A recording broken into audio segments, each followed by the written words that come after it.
મોરબીના માળિયા સુરજબારી રોડ નજીક અકસ્માતની ઘટના બની છે। ટેન્કર અને કાર વચ્ચેના અકસ્માતમાં 4 લોકોના મોત નીપજ્યા છે। કન્ટેનર પલટી જતા ટેન્કરે લેન બદલવા માટે ગયો હતો। આ દરમિયાન પાછળથી આવતી કાર અથડાતા આગ લાગી।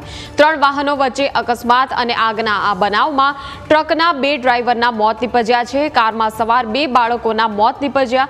અન્ય લોકોને પણ સારવાર માટે ખસેડાયા છે। સંવાદદાતા હનીશ ફોનલાઈન પર જોડાઈ ગયા છે। હનીશ, ટેન્કર અને કાર વચ્ચે ગમખ્વાર અકસ્માત, શું વધુ વિગતો? સૌથી મયુરી વાત કરીએ તો માળિયા સુરજબારી પુલ ઉપર એક કન્ટેનર છે પલટી મારી ગયું હતું। જે કન્ટેનર રોડ પર પલટી મારી જતા પાછળ આવતા ટેન્કરે લેન બદલવા માટે ગયો હતો। તે દરમિયાન પાછળ આવનારી અર્ટિગા કાર છે તે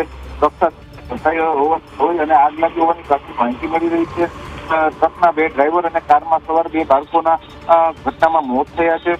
તો કારમાં સવાર અન્ય લોકોને સારવાર માટે સામખિયાળી હોસ્પિટલ ખાતે ખસેડાયા હોવાની માહિતી મળી રહી છે। જી, આભાર હનીશ માહિતી બદલ।